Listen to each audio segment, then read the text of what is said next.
Good evening, ladies and gentlemen, and welcome here to the Flatout Racing Network's coverage of the exhibition race to open up the 2024 season for the Fast Renegade Pro Cup Series. Do not adjust your TV sets. Yes, indeed, tonight, Flatout Racing Network has the honor of the call of the very first LA Coliseum race here for the NR 2003 sim. Seth Cole alongside of Michael Norman. And Michael, the drivers, we the commentators, people that have been waiting for this track to be released ever since it was announced it was in the works back in the latter portion of 2022. Tonight's the night we finally get a showcase of what this track is going to bring to the table for online leagues across the entire sim. Yes, absolutely. It's going to be interesting to see exactly how this is going to play out here. This is very, very small and tight, compact racetrack. It's going to be interesting to see how 17 of these drivers are going to be going around this racetrack and making pit stops. Yep, 17 drivers, as you mentioned. The field can hold 21, so if we had exceeded that 21 driver mark here this evening, we would have had some heat races, but since we are underneath that amount, that max number that the track can hold, these drivers are preparing for a 150-lap extravaganza, and the biggest thing that we were talking about here before we came on the air, we talked with some of the drivers. I took the opportunity to go out there, run a couple of test laps myself. Those rear tires, you're going to want to preserve them for the long run. Yes, absolutely. You're going to be such a low gear trying to come off, get the most launch off the corner here. Passing is going to almost be very difficult at this racetrack without attempting to even use that chrome horn, if at all possible, because we know how NR works, the NR sim works. You can barely bump somebody and it'll just send them spinning. So it's going to be interesting to see if passing is going to be. So the highest qualifying spots are going to be where you want to be at, which in turn, belongs to Joshua Mercurio and Cody Luke right now, the top two. So we're going to see if that outside lane can perform just like it does in real life. And has a bit of an advantage sometimes. And here's the thing, too. Track position, yes, very important, but that also means that you run the chance of being the first one to encounter the tail end of the field, depending on how long a green flag run goes. This racetrack is only a quarter of a mile long, so, if somebody ends up having a skirmish at the rear of the field, not necessarily spin out, but lose a ton of momentum, you could be on the back of the field within 10 laps, depending on how fast of lap times you're putting out as the race leader. So that'll be something we're going to have to keep an eye on during the course of this race as well. Not a lot of banking here at this racetrack. It's practically flat. I think there's like 1 to 2 degrees of banking all the way around this racetrack. That's what makes getting off of 2 and 4 so important. The banking's not there for the right rear tire to be able to lean on. I mean, you're even seeing here with our far shot of this beautiful facility, the tire smoke off of turn 2 especially and off of turn 4. We're going to be seen a lot of that during the course of this race, so it's going to be a lot of fun to see what these drivers are going to be able to bring to the table. Is they've had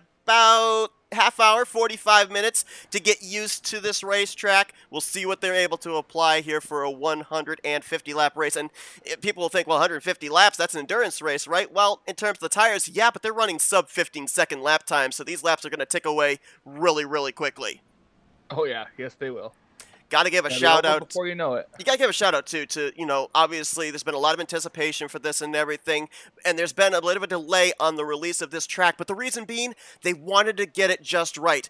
You and I, we downloaded this track. It was provided to us for the broadcast about 2-3 hours ago, and we had to re-download it because they made some last-minute adjustments to make sure that everything is absolutely picture-perfect for tonight's race. A lot of effort has gone into this racetrack, the design, the graphics, even to some of the details. You can't necessarily see it from this shot, but all the way across from the camera shot we've got here, you've got the NASCAR race day panel up there on a podium. Adam Alexander, Shannon Spake, Michael Waltrip, Jamie McMurray, and Larry McReynolds, and all of their pixelated glory sitting up there. I mean, you look around this racetrack and there's just so much to take in. Yes, there is, and I can't wait to see it all. Of course, for those that are wondering, this racetrack will more than likely be released during the course of this coming week. There's not an official date, but just keep an eye out on Area 23 Track Designs, their website, their Facebook page, their YouTube channel. They will be announcing when the release date is. As we're getting ready here for these drivers to line up and get ready to go racing here this evening. You mentioned Joshua Mercurio. He may not be able to hot pit, Michael, but he can doggone qualify us. He's got the front row alongside of Cody Luke. Tate Dorsey going to make up the inside of row number 2 alongside of Pedro Lucas. Tyler Stallhood, he's in row 3 with Zachary Bilson to his outside. Randall Coleman and RJ Bishop in row 4. And Jeff Goodpaster, Phil Parker going to complete the top 10. Alex Mullen's going to be rolling off 11th with Matt Moss to his outside in 12th. Sean Dotson and Jordan Higgins, they're in row 7. Tristan Spires and Ken Squires, there's a little rhyme for you, in row number 8. And James Moore will be the 17th and final driver in tonight's field. We're waiting on that command to fire up the engines. I mean, you see a couple of cars there. Quick, speaking of command to fire your engines, I just found out, posted an hour ago, I'm sure you probably knew this already. I have heard this. Dwayne "The Rock" Johnson. Yes, indeed. At the Daytona 500. Yeah, how about that? Hope that I actually really hope to go to. I hope he rock bottoms you. Imagine. All right, folks, we've been waiting. It's time to go racing here in the exhibition race for the 2024 season of the Fast Renegade Pro Cup Series, and we're already spinning out there from the 3rd position. Tate Dorsey in the 6th. There's a couple of cars around there over in 1 and 2. Goodpaster's facing the wrong way. I think that's a 44 as well, and yeah, as I anticipated, we have a little bit of a race restart here. Yep, I'm watching this entire race from the pit lane 1 camera. Got myself a nice Sprite here. And this should be very interesting. Not sponsored, but if they want to, we won't argue. All right, so we'll rack them up. We'll do it again. Yeah, it's going to be interesting here, especially in the early going, too, with the double file start, everybody up each other's gearboxes. Obviously, you got to be patient, give room, but the brakes don't necessarily take when you expect they're going to. Chrome Horn might come into play quite a bit in tonight's event. It very well might, so it's going to be interesting to see. It's interesting, too. I was kind of looking back over the last couple of years that the exhibition race for the Renegade Pro Cup Series has taken place. 3 years, 3 different venues. 2022, they ran at Bowman Gray. Nick Gunther was the winner of that race. 2023, last year, they ran at Thunderstorm. Keith Hughes ended up taking the checkered flag there. Neither one of those drivers in the field here tonight. So 3rd venue in 3 years, and we're guaranteed a 3rd different race winner. There were 17 different race winners last year in the 2023 season for Fast. That'll be interesting to see, and I can't wait to see how this is going to go. That pace car just dove. Yeah, Mach speed, huh? Yep. Here we go. Right, Let's here we go. Take number 2. Take 2. Ooh, late green right wow, there. They really waited on that one. Mercurio and Luke going to lead them through 1 and 2. I think we got one around there. Middle of the pack. Now, there are no in-game yellows. The admins can throw the yellows as necessary. As that car is stopped in the middle of the track there, that's Alex Mullen in the 08. Everybody's going to make their way around him. That's a tough thing, too, when you're spun around because there's not a whole heck of a lot of time to get turned back in the right direction. Caution flag is out. All right, so yellow flag out there. You see the 08 stuck in the middle of the racetrack there. They're going to halt and allow him to get turned around. Mullen's already a lap down. We'll see if they'll let him end up getting that lap back or not. Probably not, because he was the cause of the yellow. All right, we're going to go back and take a look at a replay of what happened to the Takis Chevrolet. This was right on lap 1 going into turn 1. Sean Dotson gives him a little shove there, and then they stack up, and yeah, gets a little assistance. They were stacked up on that inside with Goodpaster, Mullins, and Dotson, and a little bump spins around the 08. And here's the tough thing I'm talking about. I mean, there's not a whole lot of room to be able to do a 3-point turn. You had to wait for the field to come back around him as they all stacked up. Oh, there was actually a hit right there. That was, I think, the 87 of Tristan Spires that got him. Pace car, I think, just went back in. It's going to be ready to go back green. Very quick pacing laps here, so we have to rapid fire on these replays. As we're going to go back green on lap 6 of 150. They get doubled up as quickly as they can, and Joshua Mercurio will get us back under the green.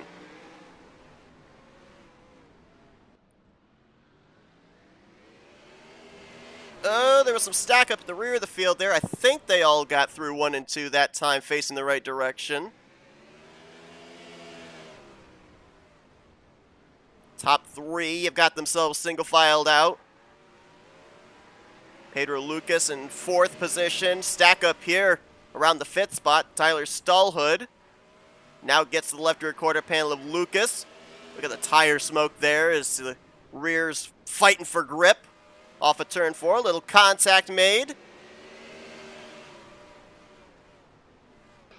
Stallhood's going to move into the 4th position, though. Now Goodpaster in the Southern New Hampshire University Ford Mustang, the Ford Dark Horse Mustang, that is. There's a few drivers here tonight that are featuring the 2024 Ford Mustang body. Tate Dorsey being another one. Oh, we got one around there. That might have been Randall Coleman in the 9. No, it was not. It was, I think, the 84, Matt Moss. Still green at this point. Oh, look out. Around. Caution. That was James Moore, actually, there in the 07. Pace car riding the wall, trying to get out of pit road. I just saw R.J. Bishop as well. It looked like he just came out of the tunnel. Did my eyes deceive me, or did he just go into the tunnel and then come back out of the tunnel? He might have just went into the tunnel for fun. I wouldn't put it past him. I wouldn't either. I don't know. Let me see. Where can I find him? What number is he? I forgot. He's a 37. All right, we're going to take a look at what happens here with James Moore. I'm going to look and see if he actually went into the tunnel or not. Oh, he got spun out, and he got spun into the tunnel. Oh, he did. Sean Dotson is on the right side there, the green car. Imagine getting spun into the tunnel. That would only happen to RJ. Oh, he got taken out big time. The 91 just slammed. Oh, he got hit. Jordan Higgins was also in this in the 44, the Mac Tonight throwback. That was a bigger wreck than we initially saw it. It was more cars involved. Yeah, RJ gets clipped there. There's Matt Moss in the 84. And then you see these cars here that spin out, the 44 and the 07. They're trying to get into the throttle to get through the wreck. And with lack of grip on those rear Goodyears, it just looped them all around. So about 4 or 5 cars involved in that one. RJ Bishop on pit road. Looks like Alex Mullen going around to get his lap back. And pace car is in.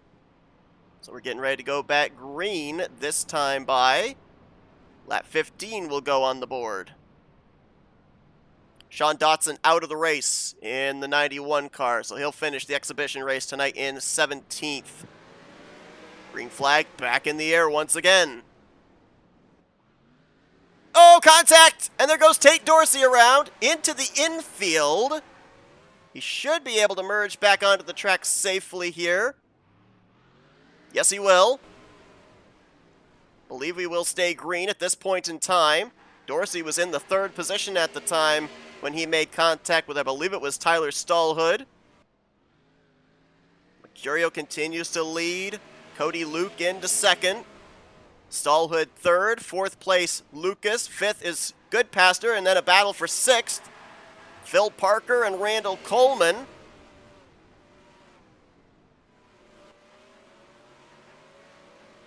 One way wide there off of 4. That was the 84 of Matt Moss. Lucas a little wide there into 2. Opened up the door for Goodpaster to challenge for 4th place as Parker completes the pass to move up into the 6th position, and the caution is out. Oh, we got one around here. That is Ken Squires, I believe, off of turn 2. Shut up. Whoa. Whoa. I was going to say multiple cars involved, but that would have just brought back memories. Looked like only one car there that was facing the wrong direction off of turn 2, that being Ken Squires. We'll check and see what happened to him. Definitely contact. Looks like maybe RJ Bishop may have tagged him. Well, actually, Tristan Spires runs into the back of RJ Bishop, who runs into the back of Ken Squires. And then contact there with the 08 of Alec Mullins. That's typical of what we've seen before. Typical. God, we both can't talk tonight. This is bad. Yeah, it's just it really You is. don't need to be able to talk to be a commentator. You But just show up and look good, yeah, exactly. and neither of us do that. Oh, man, we fail on both counts. Especially the showing up part. But we're not actually here. we're not This is a here. recording. This is AI generated voices. But what was I even gonna say now? You're welcome. Oh man. Oh, but I was gonna say, like, the stack up chain bumping there Wow, I'm from 3 or surprised you 4 cars remember. back. I am too. From 3 or 4 cars back. That's typical of what we're used to seeing in actual NASCAR at the LA Coliseum. Yep. Man, that pace car darting onto pit road, I tell you what. Definitely exceeding Okay, pit Hank road Hill, speed calm limit. down. Black flag the pace car, speeding on pit road. All right, here we go. Ready for another restart. Everybody trying to anticipate when the green's going to fly. Man, it's super late right at the start-finish line. Ooh, almost 3 wide back there with Lucas, Coleman, and Parker. Coleman backs out of it. Oh, and Cody Luke's going to get spun out by the 7 of Stallhood. Everybody trying to make their way through. James Morris held up behind him. And the yellow flag waves again. That was second place battle gone wrong. And Cody Luke, who in the first few laps of this race, after qualifying on the outside of the front row, had that good starting track position, it is now gone. Looks like Ken Squires, who brought out the last yellow, should get the free pass here under this caution period. Let's go back and see what happens. Cody Luke, running in second place, has been the outside of the front row for all of these restarts. And Stallhood in the 7 just overcooks it. Phil Parker gets a piece with the right front, and then James Moore kind of gets blockaded in there. And that brings out the yellow flag. 4th time tonight that the caution has flown here at the LA Coliseum, and it's a short track. It's a quarter of a mile. If you expected that this was going to be a race with long green flag runs, then you don't have a clue what the LA Coliseum is then. Exactly. That's why it's called a Coliseum. It's survival of the fittest. And these drivers are not going to be afraid to use the front bumpers of their race cars. So, you know how they say, you know how the LA Coliseum sometimes has those like halfway performances, or at least that's what they have been doing. I heard that this year at this racetrack for this inaugural event, it's SpongeBob SquarePants singing the greatest hits of Eminem. That is mildly disturbing, yet curiously amazing. Curiously amazing. I'm not sure how to feel about that. All right. 4th restart of the night here. Different looking front row with Mercurio and Lucas now to his outside. Oh boy, he's getting real sideways back there. A lot of wheel spin. I say a lot of times these cars spinning isn't really just from contact; it's just from spinning your tires. Tyler Stallhood with a very low entry there into turn 1. Whoa! Contact! Maybe they can set up a special gear ratio here that would counteract that, I would think. I don't know. I know they have 2 different setups that they had a choice of here tonight. One is for AI cars, and then the other one is for online racing. But, yeah, I don't know. I mean, maybe a little tinkering will go into gear ratio setup, the setup that they're currently running for future events. But you don't want it to be too easy. True. Oh, Phil Parker almost putting Randall Coleman into the wall there. Think of it as here, too, as well. You know, there's 2 things, basically, that can happen. And, you know, neither one have super bad repercussions. The first thing is, if you retire out of this race, it's a non-points event. So it's not as if you're going to end up losing the championship here tonight. Season doesn't start until the Daytona 500, which is another 3 weeks away. They've got pole day getting lapped. Yep. They got pole day qualifying next week. They've got the duels the following week, and then they got the 500 on, I believe it's February 29th, if I remember correctly. I I don't remember off the top of my head. February 18th, actually, I think it is. But the other thing here, though, too, as That'll be the well. same day as the Daytona 500. Yeah, exactly. The other thing here, too, is I think you're going to see these drivers forcing the issue here tonight in the fact that we've mentioned it. This is the first time ever that Enter 2003 Online has hosted a race at LA Coliseum. Can you imagine the bragging rights if you get to be able to say, I was the first one to win at that track because we got one around here off of turn 4. That's James Moore facing the wrong way. They may have to throw a full course yellow to be able to get him back turned around. Joshua Mercurio going to work lapping cars. You mentioned he lapped RJ Bishop, and he's now lapped the 87 of Tristan Spires. James Moore is going backwards on the front straightaway, and now they throw the yellow. Oh, and right when they throw the yellow, Phil Parker just dumped the 20 of Pedro Lucas. That's not good. That was a battle for 4th position. I wonder, since the caution was already out, if they'll give the 20 his spot back. Well, I guess there's only one way to find out. Let's go back and first see what happened with James Moore, who was still stalled out right at the start-finish line on the front stretch, trying to get that car turned around. Here's what happens with him.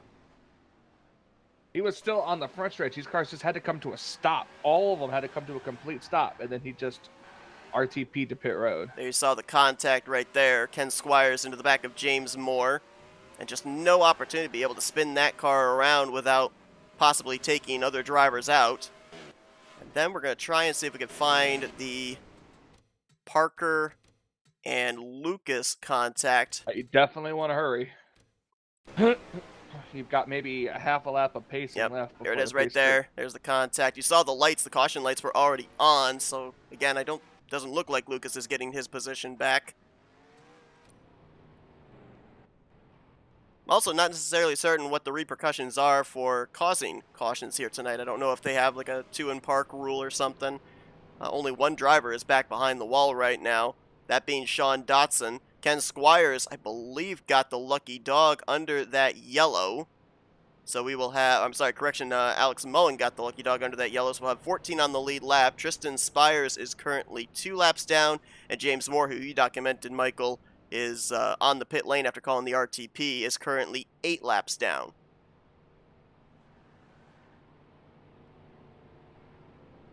There's the lights out atop the pace car. And we're getting ready to go back green. Mercurio and Stallhood now the front row. I believe Tyler Stallhood, correct me if I'm wrong, I think he's back this season in a Subaru WRX. And that Exalta machine. Then Jeff Goodpaster, Randall Coleman, Tate Dorsey, the top 5 with the 87 of Tristan Spires. The lap car kind of intermingled there with them. Man, these officials really waiting to the last second to throw this. They really are. Oh, the 99. Oh, stack up! Let it go. Big stack up. Oh, they saved it. Nice save by Tyler Stallhood. It's going to have them almost 3 wide here going into 1 and 2. That's Zachary Bilson in the 47, the purple car back there. Having a solid night so far in the 6th position and looking for more. 5th place contest between him and Tate Dorsey. Cody Luke, who got spun from the 2nd position, trying to make his way back up to the front. He's currently in 7th, looking for 6th now on Dorsey. Oh, we got one around, and that's James Moore again. This time up in turn 1. And full course caution will wave. Like I said, starting in the front is definitely going to be your track position here. Look at the average lap speed for this race. It's 45 miles an hour. Starting in the front is good, but it doesn't mean you're safe.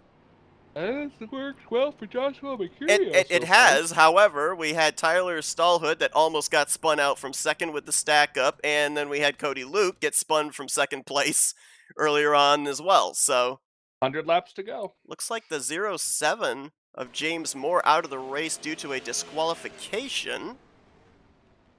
And he's going to get a hit from behind there from the 08 of Alex Mullen.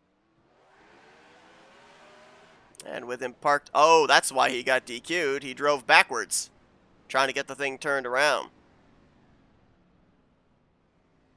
So he'll be out of the race, joining Sean Dotson in the garage area. I believe Tristan Spires will get one of his laps back.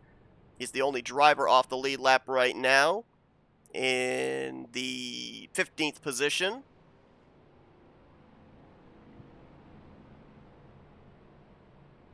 Want to give a shout out to everybody that has done a tremendous amount of work on this racetrack for people to be able to enjoy for years to come. Ryan Adema, Alex Munoz, Randall Coleman, Thomas Philbrick, John Russell, Mark Leifert, Tate Dorsey, Tyler Stallhood, even down to the promotion of this racetrack, Blake Garcia making the promo video that is featured along with a bunch of other racetracks that are in the works or have been released by Area 23 Track Designs over on their YouTube channel, as back green, Mercurio has led every lap so far.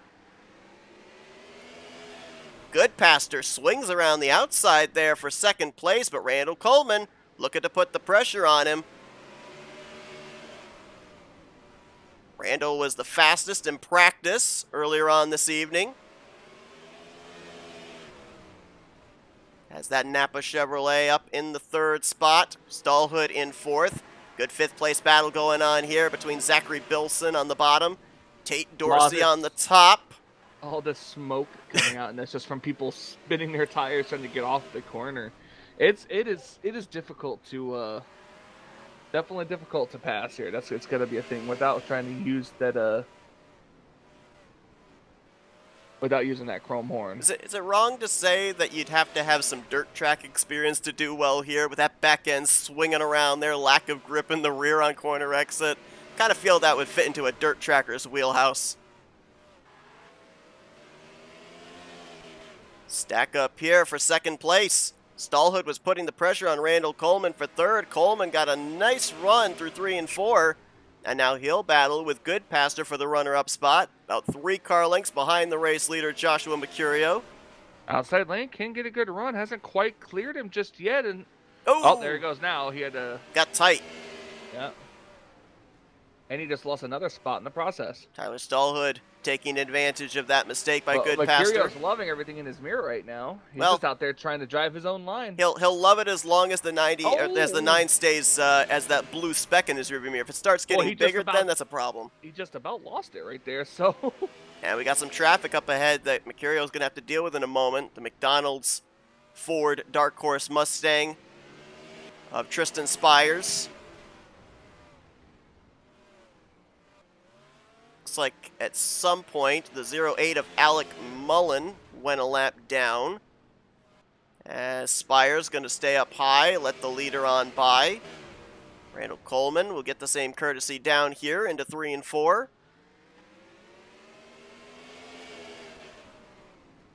Go a little bit further back here in the field. Pedro Lucas has the 29 of Phil Parker behind him again. In a battle for 7th, Cody Luke right there in the 9th position.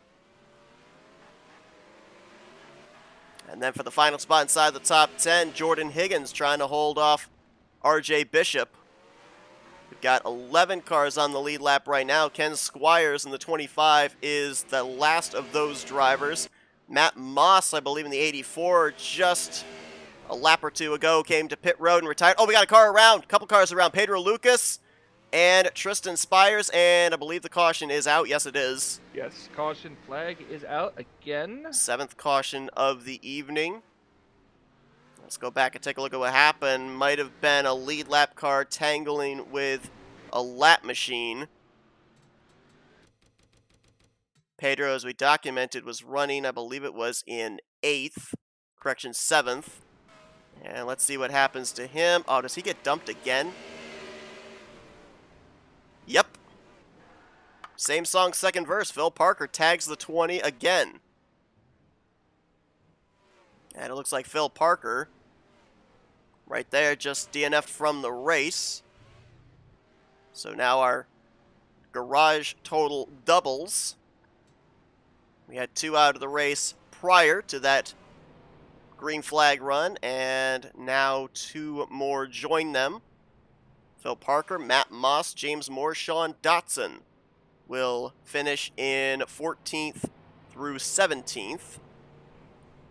Pedro Lucas appeared to lose a lap there, trying to get the car refired before the leaders bypassed him, so he'll be 1 lap down. Alex Mullen gets the free pass, so he'll be back on the lead lap. Almost halfway home here. 70 laps will be completed on this upcoming restart. And Joshua Mercurio, it seems like every time on a restart he looks to his right, it's a different driver. Before it was Cody Luke, then it was Jeff Goodpaster, then it was Tyler Stallhood, now it's Randall Coleman who will be to his outside here. Green flag in the air. That one was a little bit earlier of a green flag. Oh man, big stack up and the leaders get wrecked! Mercurio goes around, Randall almost spun it, and that started from the 3rd row. Oh, and we got more contact further back there. Cody Luke and Pedro Lucas getting together. Caution is going to wave, and that was the 3rd row. 6 of Tate Dorsey, I believe it was, ran into the 7 of Tyler Stallhood, and it just all that's exactly stacked how that up. happened, yep. Let's go back and take a look. Mercurio, who had led every lap so far here tonight, getting dumped from the race lead. Here it was going into turn 1. It almost looked like there the 7 backed off early, and the 6 wasn't ready for it. I don't know if that was a late upshift by the 7 or what, but it looked like for a brief moment his car stalled out. He gets the punt from behind by Tate Dorsey, and it just propels him up into Joshua Mercurio. Randall Coleman, very lucky that he didn't spin. Inherits the race lead, but there you see it. There's the bump from the 6 to the 7, into the 9, into the 98. Cody Luke involved there as well, and then watch right here as he backs up. Pedro Lucas is trying to make his way around. RJ Bishop's going to get by on the inside line. And just like that, drivers who were running up at the front of the field, like Mercurio and Stallhood, find themselves all the way back in 7th for Stallhood and 9th for Mercurio. I don't think necessarily damage that you sustain in this race is going to affect you speed-wise, because it is a 1/4 of a mile racetrack. It's more about finesse, really, than it is about speed. But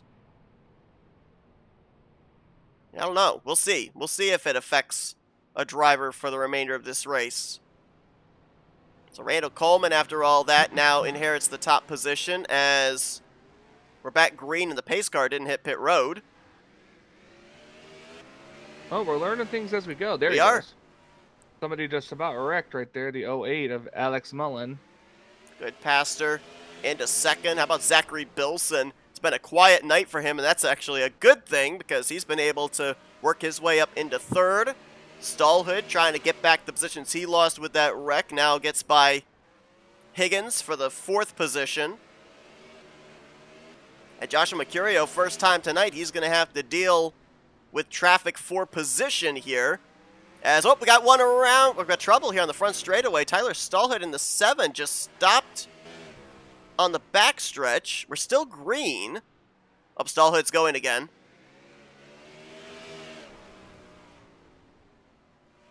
Not sure what was going on there with the Exalta Subaru. But we still stay under green flag conditions as Coleman continues to show the way. Goodpaster's closing in, though.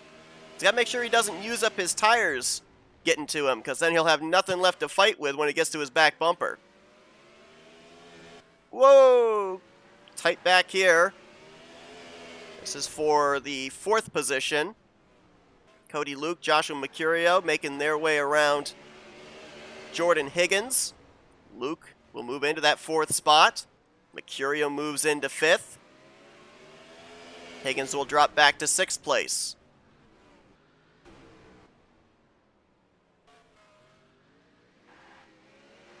Only 3 drivers have led laps here tonight. Randall Coleman just led his 11th lap of the evening. Cody Luke has led 1 lap.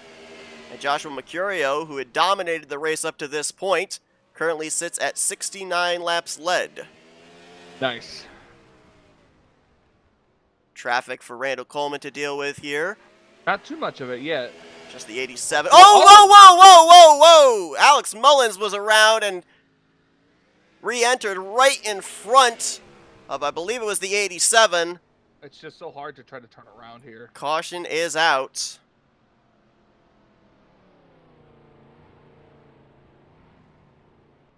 And there is the 08, who was on the lead lap at the time. Let's go back and see what happened with him. I didn't know we had one around, and that was right in front of the leader, Randall Coleman, too.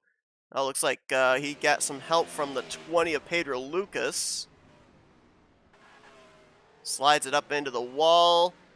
Comes back off. Lucas is trying to exit wide out of the corner, makes the contact, and watch this right here. Oh, man. It looks like Alex Mullins wasn't actually even trying to get the car turned around. He saw the leaders coming. He was trying to give them a lane, not be parked in the middle of the racetrack. And unfortunately for Tristan Spires, he didn't get that memo. And he clobbers the 08. Looks like the 33 of Jeff Goodpaster came onto pit road from second position. So that will be interesting to follow up. That now moves Zachary Bilson up onto the front row with Randall Coleman, Cody Luke in third, Joshua Mercurio in fourth, so the former first row is now second row. RJ Bishop now up into the fifth spot. Good comeback run for him after he was a lap down earlier on. Ken Squires, who was also a lap down earlier, up into sixth. We mentioned it. It's called the Coliseum. There are warriors, there are survivors that are going to come away with good finishes here tonight because they stuck it out and overcame the adversity of the early going. Randall Coleman waits on the flagman, and we're back underway.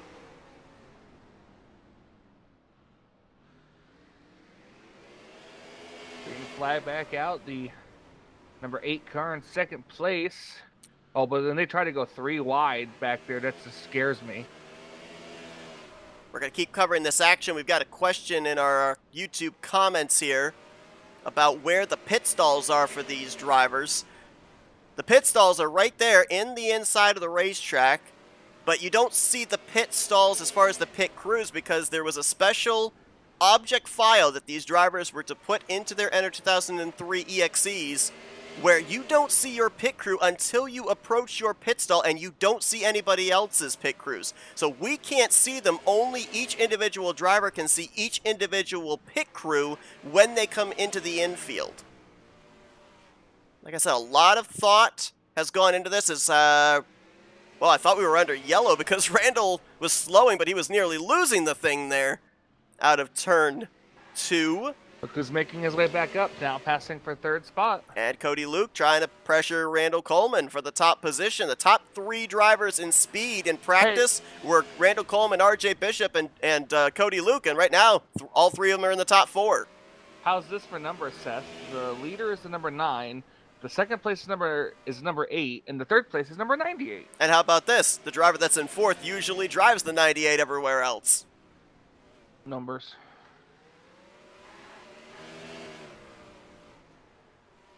Approaching 100 laps down in this 150 lap extravaganza under the lights at the LA Coliseum. Coleman, 2 car lengths back to Luke. Less than a car length back to Mercurio, who was nearly into his back bumper. And then another 4 or 5 car lengths back to RJ Bishop. Here's the battle for the runner-up spot. Smoke there off of turn 4. It's hard to tell if it's smoke from someone spinning the tires on exit or if somebody's looped it around. Looks like, at least for the moment, track is clear. And throw a blanket over the top 3. Chevy, Ford.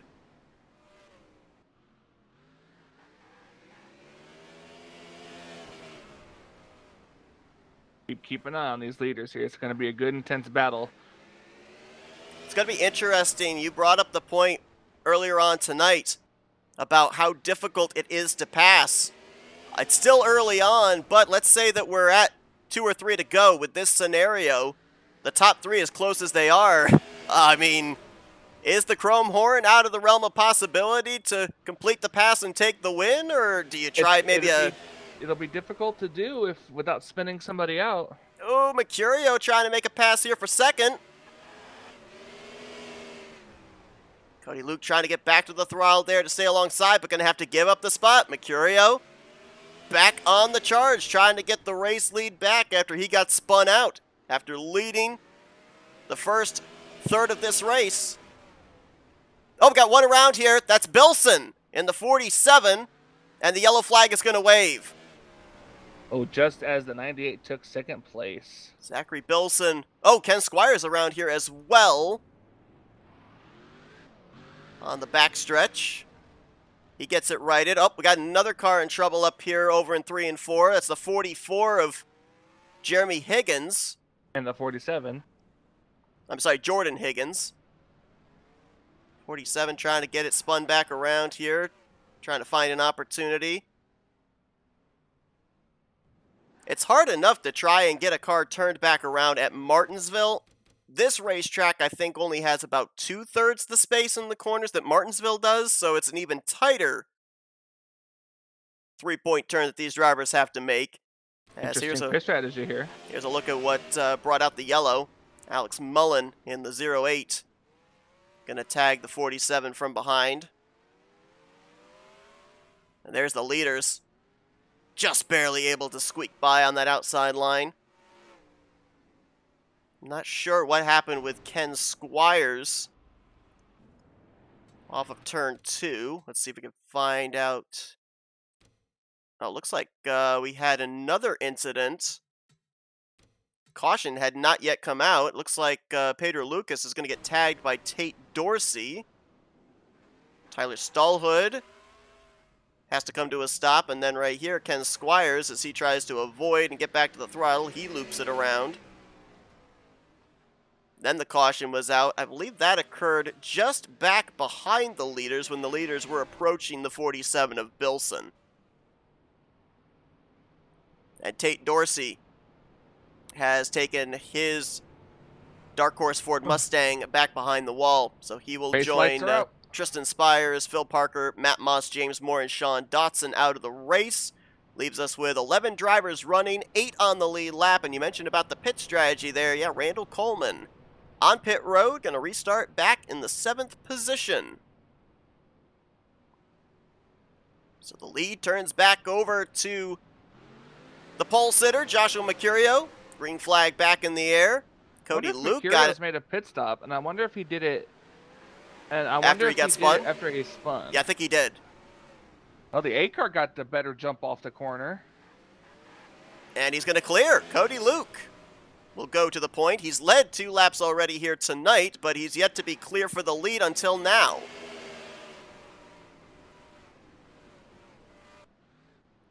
RJ Bishop looking for 3rd on Jeff Goodpaster. Mercurio wants the lead back. RJ with a little blink right there. Pedro Lucas right now in the 5th position, trying to hold off the fresh tires of Randall Coleman. Oh, Cody Luke ran wide there off of 4. Opens the door. RJ Bishop now looking for 2nd place. Goodpaster around. Over in 1 and 2. We'll see if he can get it back turned around or if they'll have to throw a yellow for him. Door banging for 2nd between Bishop and Luke. And it looks like turns 1 and 2 are clear. We stay green. Goodpaster was able to refire it. Oh, we got one looping it off of 2. Pedro Lucas. Little assistance there from Jordan Higgins. Gets it pointed back in the right direction. Green flag remains out.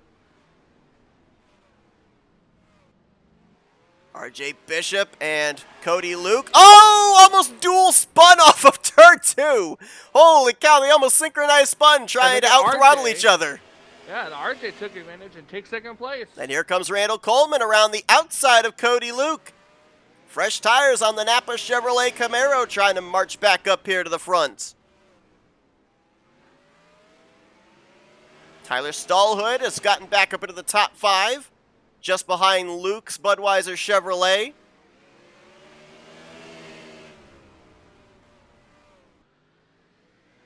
Mercurio continues to show the way here after getting back up to the race lead. Battle for 2nd. RJ Bishop and Randall Coleman. Bishop got the wall there, off of 2. Randall shows the nose here. Bishop wide. Coleman is there, and he will complete the pass, it looks like here. Whoa, Cody Luke! Way too hot into turn 1. Gets hit by Tyler Stallhood. This is not going to be an easy place to get that car turned back around. And the caution's going to wave. 10th caution of the night after Cody Luke. Well, that might not be good for Joshua to have Randall right on his back bumper now. Yep. Still plenty of laps to work with as well. With how few pacing laps we have, there's going to be about maybe a little less than 30 laps that Randall will be able to work with. Let's take a look at what happened with Cody Luke. I don't think he had contact from behind. I think he just overcooked it going into turn 1. Yeah, you see right there, it wheel hopped. Too much speed. Contact with Stallhood, and with too many cars coming around, no choice but to throw the yellow flag, allow him the opportunity to get facing back the right direction. Cody Luke is on pit road right now, along with Jeff Goodpaster. A couple of lead lap cars still. I believe now as well, with the cautions we've had, everybody that is still running, 11 drivers in total, are all back on the lead lap.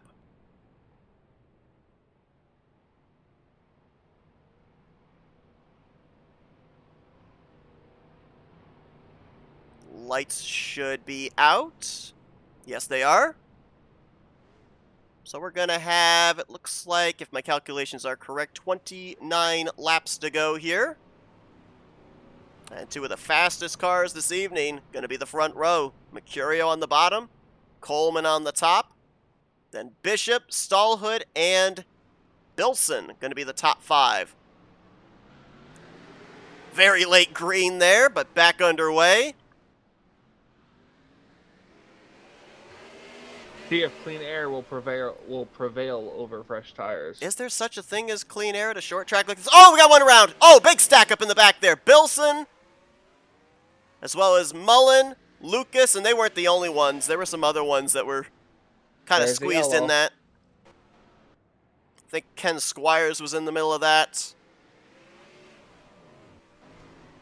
Have to assume that was around the 47 of Bilson, who restarted in the 5th spot.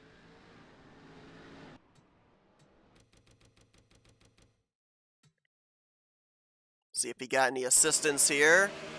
It's Pedro Lucas behind him, and yep. There's Mullins, Goodpaster, Ken Squire involved. Interesting that wreck, though, too, because it almost looked like there was contact to the right rear, and it actually spun the 47 up into the wall rather than the usual bump, and the back end gets loose and the back end slides towards the wall. See right there. And then the track just all blockaded up. And right there, yellow flag is displayed. Lights are out. Race car's in. RJ Bishop was able to wrestle the 2nd position away from Randall Coleman on that last run. So he'll share the front row with Joshua Mercurio. And the green flag back in the air. I believe I ended up seeing something in our comments earlier, Michael, too, which makes things interesting here for the 98. I believe that Joshua Mercurio has no first gear, so he's doing all these restarts in 2nd gear.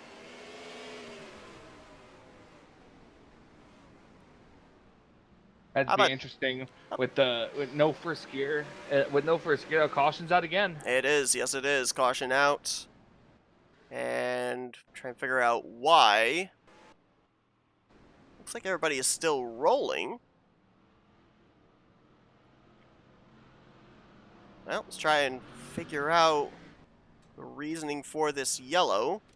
Did something happen at the back that we didn't see and they were able to keep going?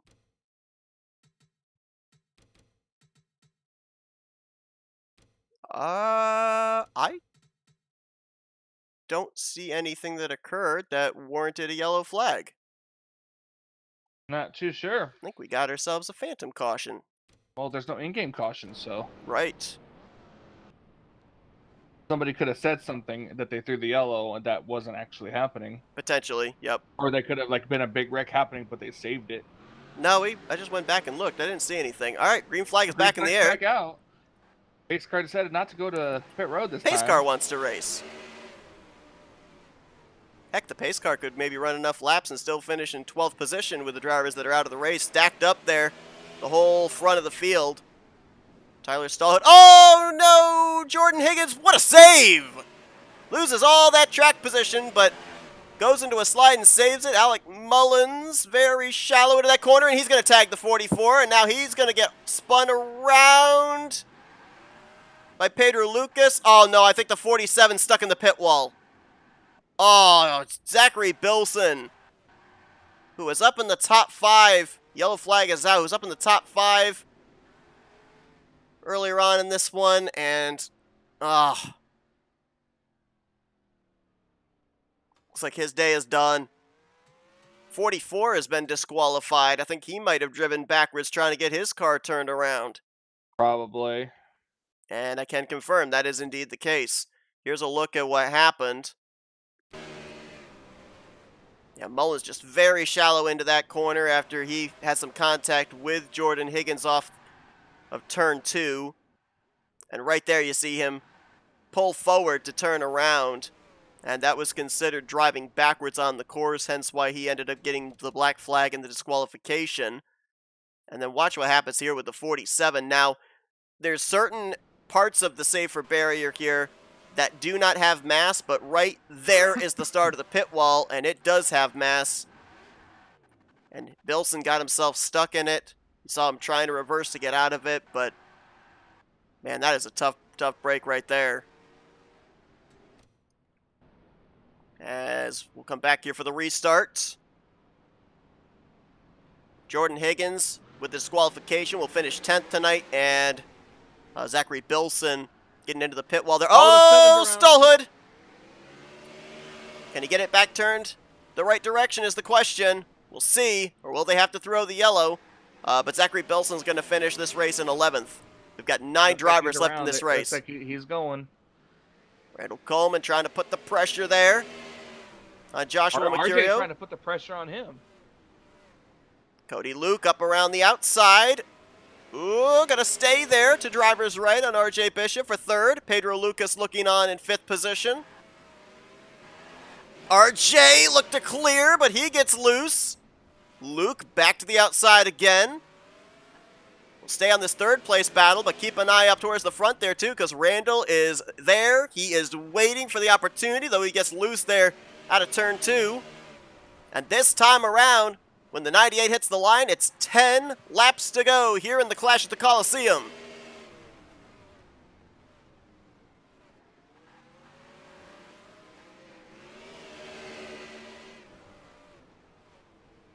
Battle continues for 3rd. Why are they battling this hard? Because 3rd place gets to talk with us, that's why.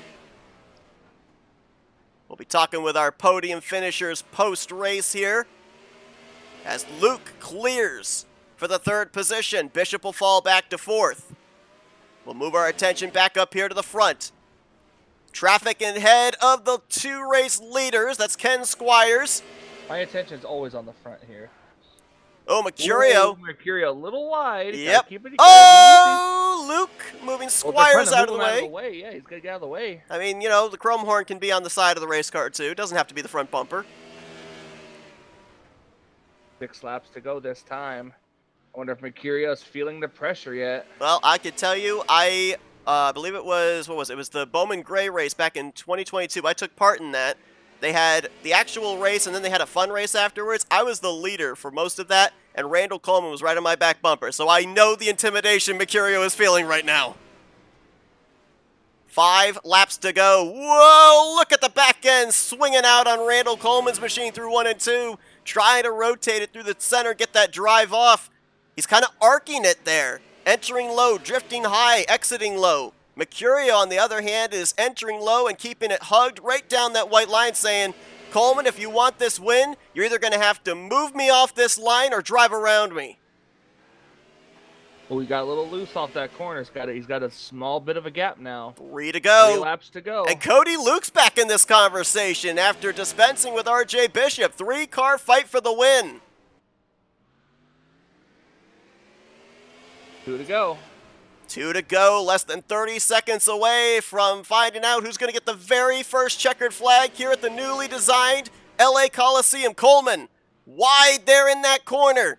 Is he on offense against Mercurio or defense against Cody Luke? There's the white flag, 1 to go. Oh, Randall Coleman's going to get into Joshua Mercurio and spin him around. Randall Coleman, the chrome horn to Joshua Mercurio. Now Luke looks to the inside, but it'll be Randall Coleman who's going to take the checkered flag. Cody Luke will bring it home in second. And RJ Bishop now gets third. Bishop's going to get third. Not sure where Mercurio's going to get scored. I'm not sure what Fast's protocol is in terms of last lap wrecks. I'm not certain either. But Randall Coleman going to bring it down here. Some type of system that would either determine that as blocking wrecking or chrome horn. Was it the bump and run or the dump and run? That's the big question. Randall Coleman bringing it around through 1 and 2. He didn't stop at the start-finish line. Instead, bringing it onto pit road. So no burnout on the front stretch there for Randall, which kind of makes you wonder as well. There is Joshua Mercurio. Let's go back and take a look at what happened. Looks like Mercurio is going to be scored 7th in the unofficial results. Here it was. Heading down into turn 1. Randall drives it in deep. Moves the 98 up the track. Around he goes. And then Mercurio trying to get it turned back around there into Pedro Lucas. Has to wait for everybody to come on by. And finishes the last car on the lead lap in the 7th position. Now let's take an onboard with the 9. Let's see what it looked like from his vantage point going down into the corner.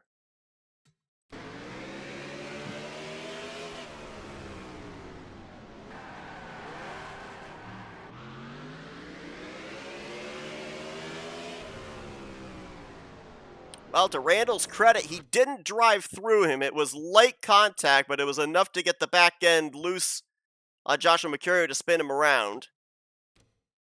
But yeah, it will be interesting to see what the official wording is here. It's an exhibition race, obviously no points on the line, but bragging rights to be able to say you won the very first race here at this venue, as we'll show you what the unofficial results are here. Randall Coleman with the victory. Cody Luke almost got to his left rear quarter panel off of turn 4. If he had been able to make a little bit of contact, he might have been able to make it a photo finish. And then RJ Bishop surviving all night to finish in the 3rd spot. Pedro Lucas, that car didn't have a back bumper on it, but in short track racing, you don't have to win a beauty contest for the thing to still be competitive. He'll get a top 5 and 4th, and Jeff Goodpaster will bring it home in 5th. Alex Mullen going to finish on the lead lap in 6th after he got the free pass a couple of times tonight. And Joshua Mercurio, after that spin from the lead, will get credit for 7th. Ken Squires finishes a lap down in 8th. Tyler Stallhood, the last driver to finish in 9th. And then the rest of these drivers finished behind the wall of the 17 that took the green. 8 finished in the infield. Jordan Higgins, Zachary Bilson, Tate Dorsey, Tristan Spires, Phil Parker, Matt Moss, James Moore, and Sean Dotson. Well, as we head into our FRN post-race wind-down, it's time to take care of the questions tonight, Seth. All right. And we are going to talk with our podium finishers on the evening. Let's dial up the driver that brought it home in the 3rd position here tonight, RJ Bishop. Buddy was moved to Hey, your RJ, channel. Michael, and Seth up here in the FRN booth. You got us? Hello. Hello. Well, they called this the Coliseum for a reason. A lot of beating and banging, and a lot of survival had to take place. We saw you have some issues in the early going, fell a lap down at one point, battled back for third, had a great battle going on there between you and the 8. Describe what you experienced here tonight as a driver, first laps around the LA Coliseum. Pure chaos. That's all it is. Pure chaos. Now, obviously, we were talking about this being a short track, a very narrow track, not a lot of ways to pass. Were you able to find any methods to be able to get around people, or was it you had to kind of wait and capitalize on their mistakes? Capitalize on mistakes, and I was trying to use the closest I can get to the inside wall in the corners because I had a little bit more grip. I was Just keeping like real life. I was keeping an eye on lap times during the course of this race as well, and it didn't look like there was a super whole lot of tire fall off, but we saw drivers, even from up at the front of the field, come onto pit road and put on some fresh tires. Just how much optimism was there with getting fresh tires? Was it the grip? Did it actually add to your speed? Was it the turnability, or was it a combination of all those things? Kind of a little bit of everything. I was just trying to survive on those tires that I was on at the end. So Also, I'm going to break the fourth wall. Before this race, RJ promised me that he would flip, and he didn't. So, hey, it almost happened. It almost did. You went in, you got spun into the tunnel. So that was at least one kind of interesting thing, watching you kind of remerge out of the tunnel. At first I thought you had driven around the outside of the track and come back in. I didn't realize you got spun there, but. Yeah, unfortunately. Hey, but it's still, whatever. A great run for you here tonight. First time here at the LA Coliseum, bringing it home in the podium. Before we let you go, RJ, the floor is yours for thank you, sponsors, and shoutouts. Obviously, thanks to Kroger, because since I worked there, I just throw them on the car, so why not? Free sponsorship. And Fortnite Squad Racing, which I want to thank because all my teammates, including you two up here in the booth. So that's actually pretty fun. Well, a great performance for you here tonight. Able to overcome some adversity this evening to bring it home in a solid top 3 position. Congratulations on the good run here tonight, RJ, and best of luck on the races that you run here during the course of this 2024 season for the Fast Renegade Pro Cup Series. Yerp. All right, let's see if we can now dial up the driver that brings it home in the second position. He started second, finishes second. See if we can dial up Cody Luke. User was moved. Hey, Cody, Michael and Seth up here in the FRN booth. You got us? Hey. Well, I'll tell you what, we didn't know exactly what to expect here this evening. Brand new racetrack, first time you drivers took to it, but you started this race from the outside of the front row, so we knew this Budweiser Chevrolet was going to be fast. You had to work your way up to the front a time or two, though. What was that like? That was definitely interesting. You slapped there for a little while. It's hard to tell whether you take 4 tires or not. So those 2 times of pit there before I took 4, it was kind of, you take the 2 tires and fly through the field and hope you don't get wrecked again. But it's definitely interesting. Then if you wanted to take 4, you had to pretty much do 2 pit stops and barely make it to the back of the field. But it's an interesting track. It's interesting time trying to go through the field a few times, but at least I didn't lose positions today. I finished where I started. You definitely did. We knew that as we got closer to the end of this race, a lot of drivers are going to be defending the bottom. It looked like you were one of the drivers trying to see if there was a second lane to move around the top. You had a good battle going on there with the 37, trying to get around the outside of him. Was there anything to be gained running that second groove? Was there anything as far as alleviating the pressure on those rear tires with grip off the corner that you were able to find up there? You could get a little bit of a run. A lot of it has to do with the car under you. You have to how much speed that one's carrying under you. But there is something up there. It just you have to hit it right, and it may not work because the bottom's just that powerful. But there is a line up there you can use. You just have to really hit it right and hope you don't hit the wall and hope the guy under you missed the corner. Let's get to the finish of this race because you had the front row seat of the battle for the race win. The contact between the 98 and the 9 checked them both up, and you almost had a shot of maybe getting to the inside of Randall off of turn 4. Before the contact was made, did you have any kind of a strategy, if those two got together, of how you'd be able to get around both of them and maybe be able to snipe this victory? Oh, I knew they were going to get together. It's just a matter of time. This is how this track is. But my strategy pretty much was let them wreck and figure out which way I'm going to go. Hopefully it's not a track blocker. Well, it almost worked out for you here tonight, but you bring it home, as you mentioned, in a solid second place after starting on the outside of the front row, so no positions lost from start to finish. Congratulations on the great performance here tonight. Definitely one of the faster cars in the field. Before we let you go, Cody, the floor is yours for thank you sponsors and shoutouts. Well, sadly, Budweiser doesn't know I do this, so I can't thank them. But I want to thank you guys for broadcasting. You guys did a really good job. Thank Randall for putting the league on. He puts on a really good product. And other than that, thank you to the car for not detonating all those times it got hit. Cody Luke, solid second place to start out the season here at the debuting LA Coliseum. Congratulations once again on the great run. Good luck here during the course of this Fast Renegade Pro Cup Series season. Yep, thank you.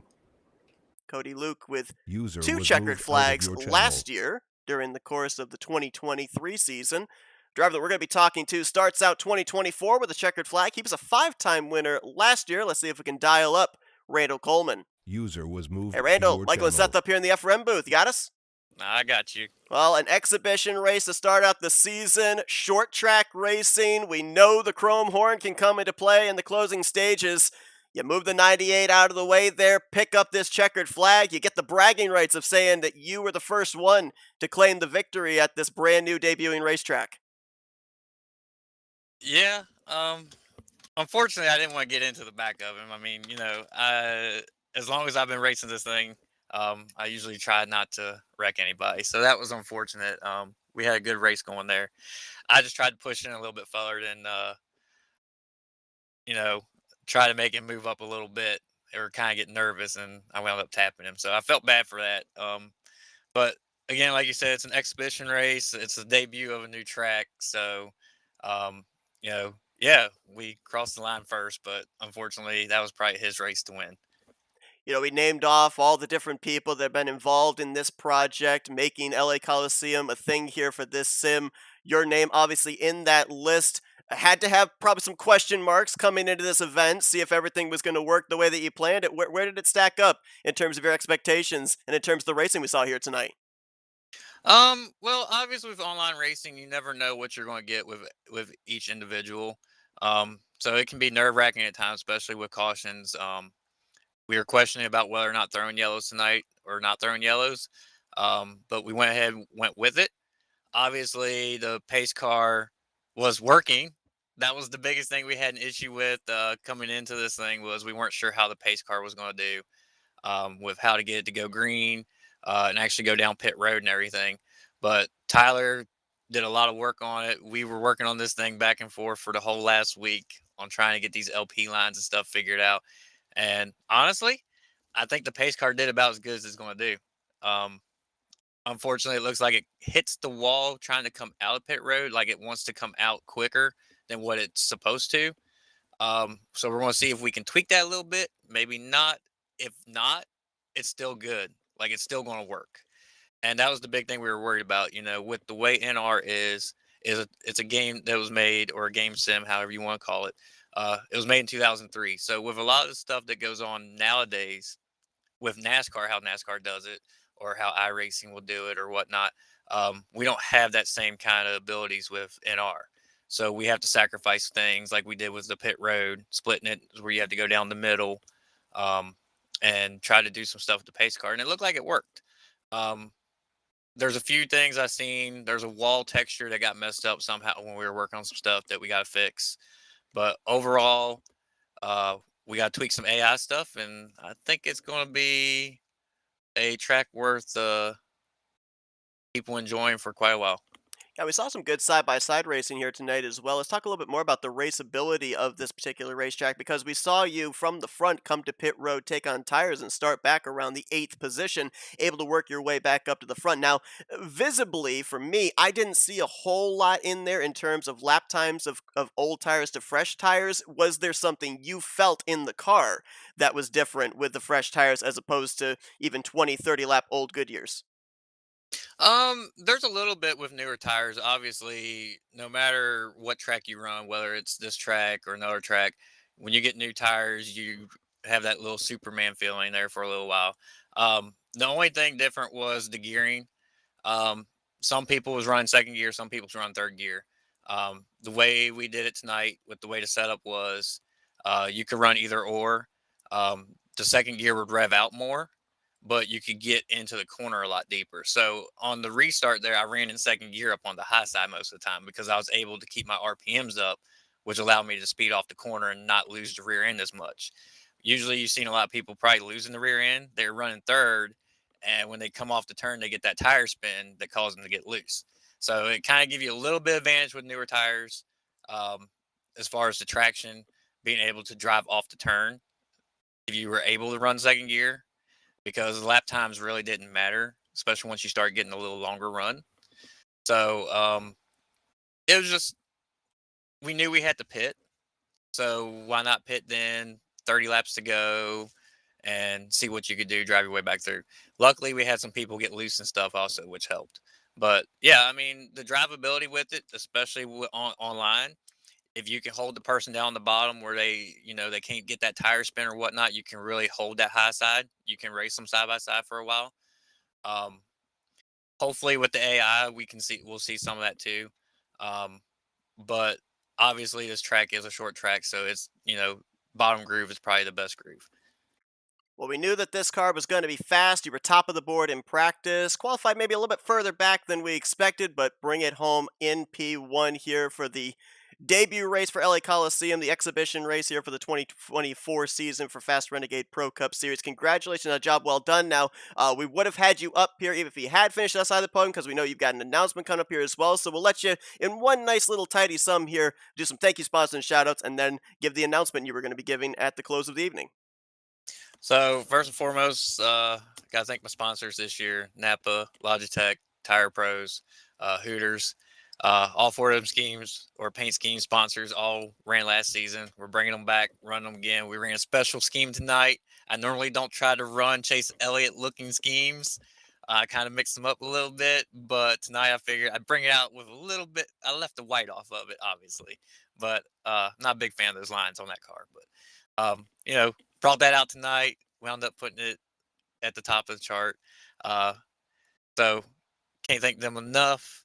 Can't thank this league enough. We every year we impress. We bring out people from all over the place. Obviously, this was a new track. A lot of people was interested in it.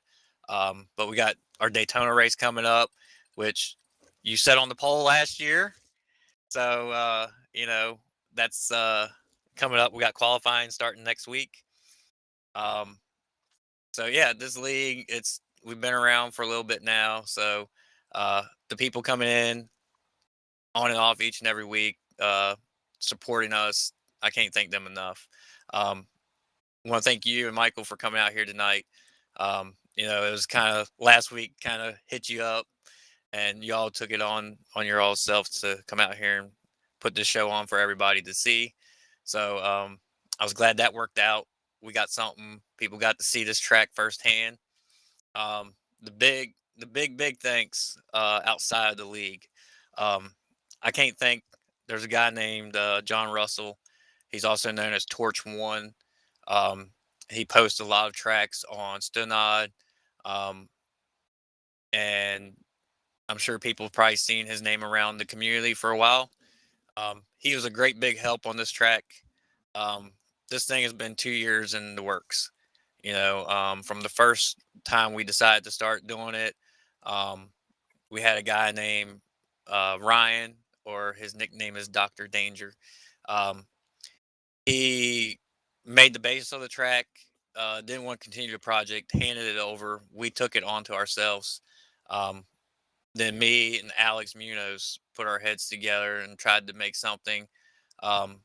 Didn't have the Coliseum part of it ready, the stadium part. Thomas was working with it for a while, and he took kind of a hiatus from NR. And so then John came into the picture, reached out to me a while back about Chicago Street Course, and we started talking from there, and he offered his hand with helping build this track and get it to where it's at today. He's done an amazing job on it with all the stuff. We've had Tyler and Tate and myself out here testing countless nights, tweaking AI, tweaking the LP lines. Those guys have been the warriors, I can say, for the most part, of getting this thing to the point of where it's at now. And my buddy Mark, he does a lot of the AI stuff for us, and I'm going to be sending this to him to get the AI stuff finalized. Hopefully, everybody will like that. He does really good. He had a offline series that he used to do. So he's been a big part of this as well, helping out with it. So everybody at Area 23, a lot of people has pitched in on this thing to make it to where it's at. Like I said, I think people are going to really enjoy it. I think people is going to enjoy what we got coming out as well. And if all things go to plan, the official release will be on Friday. The official release will be on Friday, as long as there's no hiccups. Well, we're certainly looking forward to that. A great exhibition of what this track brings to the table on the online side. Can't wait to see what it does on the offline side as well. Obviously, a big thanks to you and everybody else that put in the work to be able to build this track. I think a lot of people, when they get a track, they take for granted the hours, the weeks, the months, even in this case, the years that come into building a racetrack. So thank you from the entire community for the work that you did on this. And congratulations on picking up the win here tonight as well. A little feather in your cap to be able to take the first checker flag in a track you helped to be able to design, Randall. Well done. Thanks, guys. Randall Coleman, your winner here tonight at the LA Coliseum, User the was moved out exhibition of your race channel. to start out the 2024 Fast Renegade Pro Cup Series. And as you heard from him, now their season begins. They got pole day qualifying next Sunday, the following Sunday, the duels to set the Daytona 500. That'll be in 3 weeks' time. But Michael, a lot of question marks coming into this evening. We knew it was going to be short track racing at its finest. Very difficult to pass, kind of muscle your way out of the way. Feelings were going to be hurt. This track definitely looks like it brings all the aspects of short track racing into the Enter 2003 online community. Yeah, it's going to be very interesting to see what's going to happen with it. Me and you even had a discussion about using it for your offline series when Yep. when it releases. So I think it'll be interesting to see who's going to add it to their schedules. Well, these 17 drivers here tonight got a first-hand experience of what to expect. I think you can very easily assume that after the track is released, as we heard, potentially on this coming Friday, you're going to see it appear on a number of online league schedules, whether it be for a points race or an exhibition race. I think you're going to see a lot of offline leagues in the next couple of months. They're going to be featuring it on their schedules. So, yeah, going to be a lot of fun to see how this LA Coliseum is going to fit into the entire Enter 2003 community, both offline and online. But cannot thank Randall enough for asking us to come on board here and be able to showcase this racetrack here tonight in its very first online race. Michael, it's been a thrill having you up here in the booth, being able to observe this here tonight.